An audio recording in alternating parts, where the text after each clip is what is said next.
దేశభక్తి అంటే పాలలో బూస్ట్ కలుపుకొని తాగితే వచ్చేది కాదు.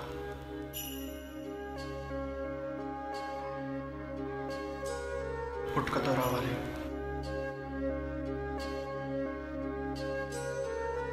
చనిపోయాక కూడా బ్రతుకుండాలి.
హలో, యా వచ్చేసాను. ఇప్పుడే పార్కింగ్ దగ్గర ఉన్నా. నువ్వు ఎక్కడున్నావు?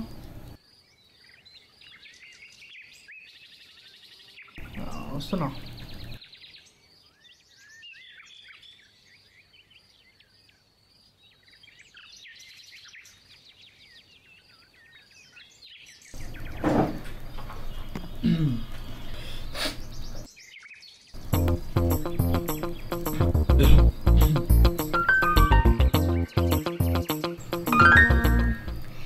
ఏమైంది? లేట్ అయింది రావడానికి? టెరిఫిక్ ట్రాఫిక్ తెలుసు కదా. ఎక్స్క్యూజ్ మీ, స్టార్టర్స్తో స్టార్ట్ చేద్దామా లేకపోతే డైరెక్ట్ మెయిన్ కోర్సా? ఎనీథింగ్. దెన్ స్టార్టర్స్తోనే స్టార్ట్ చేద్దాం. మెయిన్ కోర్స్తో ఎండ్ చేసేదేముంది.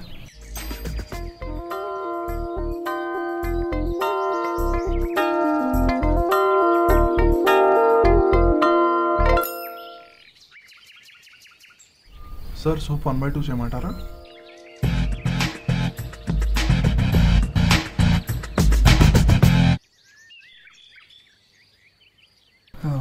డబ్బులు ఎక్కువ తెచ్చుకున్నాము, పర్వాలేదు. విడివిడిగా చేసి విడివిడిగా పట్టండి. మేడం కోల్డ్ వాటరా నార్మల్ వాటరా? తమ్ముడు మినరల్ వాటర్ అమ్మా.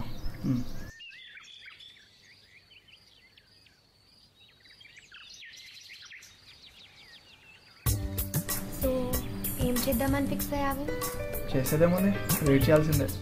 ఇప్పటి వరకు స్టార్టర్స్ వచ్చే వరకు. నేను మాట్లాడేది ఆర్డర్ ఇచ్చిన ఫుడ్ గురించి కాదు, రీచ్ చేయాల్సిన లైఫ్ గురించి. మొన్న నువ్వు మొత్తం మాట్లాడేసావు కదా, ఇంకా నేనేం మాట్లాడను. నువ్వు ఇలా ఎలా ఉండగలుగుతున్నావు అసలు? ఏ చల్లగానే ఉంది కదా. ప్లీజ్ నువ్వు ఇంకా ఆపుతావా? నీ జీవితాన్ని నువ్వు ఒక జోక్ చేసుకోకు. ముందు నిన్ను నువ్వు మోసం చేసుకోకు. అసలు నీ ప్రాబ్లం ఏంటో కరెక్ట్గా చెప్పు. నాకు నచ్చింది నేను చేయడమా లేకపోతే మీ నాన్నకు నచ్చింది నేను చేయకపోవడమా? అది కా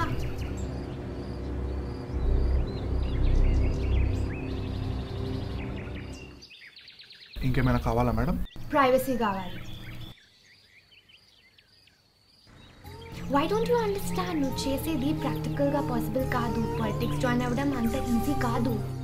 2 ఇయర్స్ పట్టింది మా డాడీని మన మ్యారేజ్కి ఒప్పియడానికి. కానీ నువ్వు ఫస్ట్ మీట్లోనే అంతా చెడగొట్టేశావు. పాలిటిక్స్ జాయిన్ అవ్వద్దు అనే మా డాడీ అన్న ఒక్క మాటకి నీకు అంత కోపం వచ్చిందా? ఒక్క మాట, ఒకే ఒక్క మాట. నువ్వు సరే అన్నుంటే ఈరోజు మనం హ్యాపీగా ఉండేవాళ్ళం. ఎందుకు అనాలి? నాకు నచ్చిన దాంట్లో నేను వెళ్ళాను, ఎందుకు అనాలి? పాలిటిక్స్లో ఎంటర్ అవ్వాలనేది నా ఆశయం.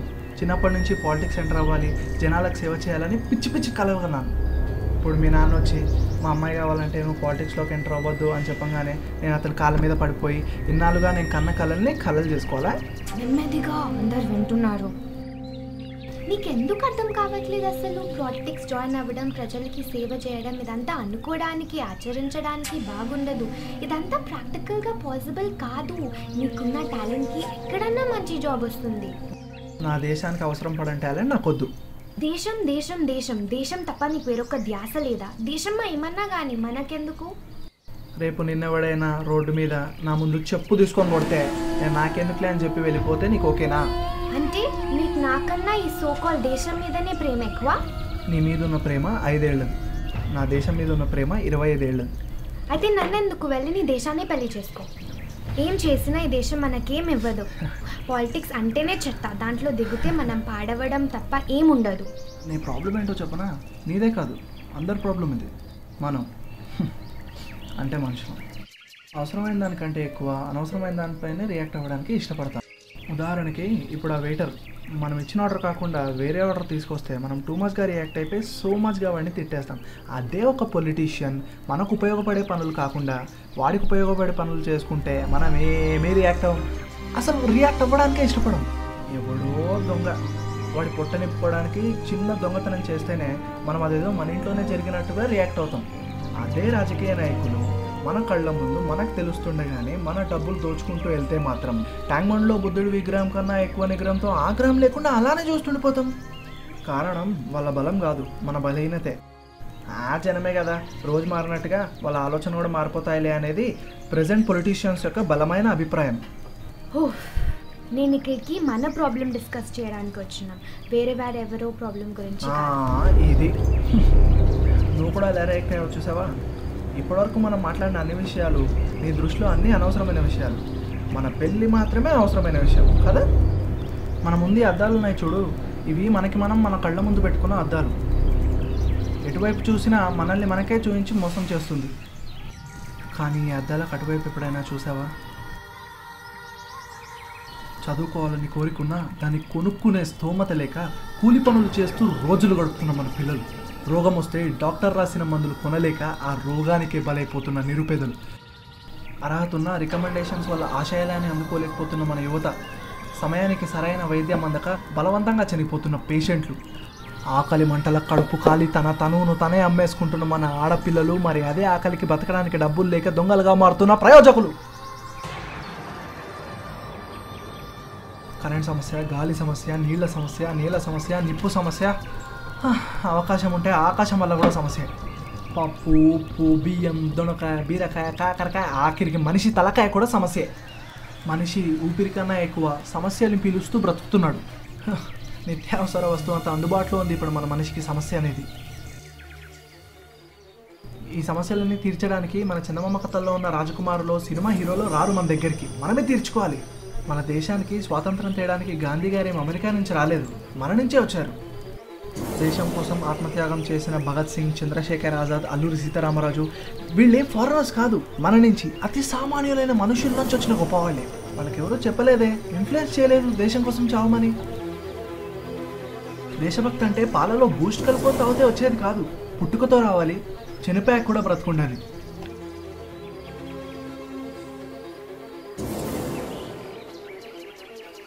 ఇది మన దేశం, దీన్ని మనమే బాగుపరుచుకోవాలి. దెబ్బ తాకింది మన వంటికి, మనమే మందు రాసుకోవాలి. ఎవడో వచ్చి మందు రాస్తాడని కూడా మూర్ఖత్వం. యువత అంటే సినిమాలు, ఉద్యోగాలు, కార్పొరేట్ లైఫ్ స్టైలే కాదు, దేశానికి వెన్నుముకే యువత అంటే. మన వల్ల కాదు అనుకోవడం చేతకానితనం.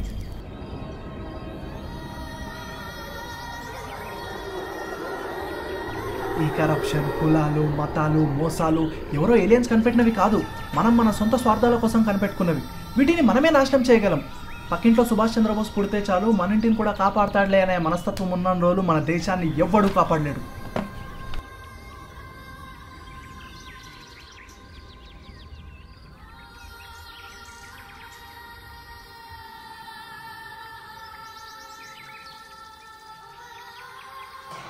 అసలు నువ్వు నన్ను ఎందుకు లవ్ చేసావు? నాలో సొసైటీ పట్ల ఉన్న బాధ్యతను చూసే కదా. ఇప్పుడు ఆ బాధ్యతలనే నువ్వు వదిలేసుకోమనంటే దానికి అర్థం నీ ప్రేమను నువ్వు వదిలేసుకోమనడమే.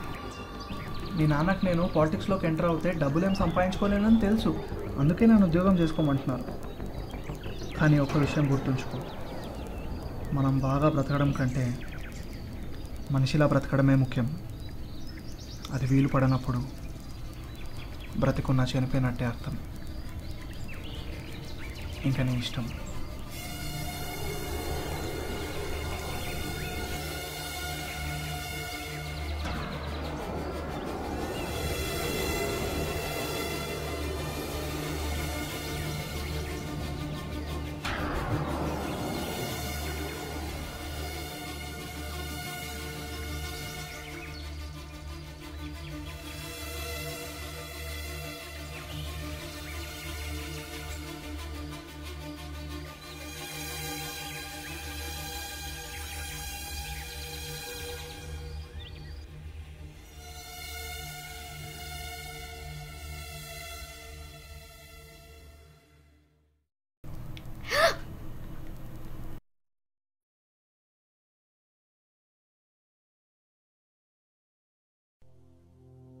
ఇప్పుడు నీకు మన దేశానికి పెద్ద తేడా ఏం లేదు.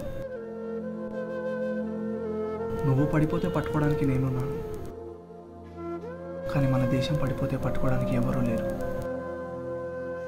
అందుకే వెళ్తానంటున్నాను పాలిటిక్స్లోకి. ప్లీజ్ నన్ను అర్థం చేసుకో. But I love you.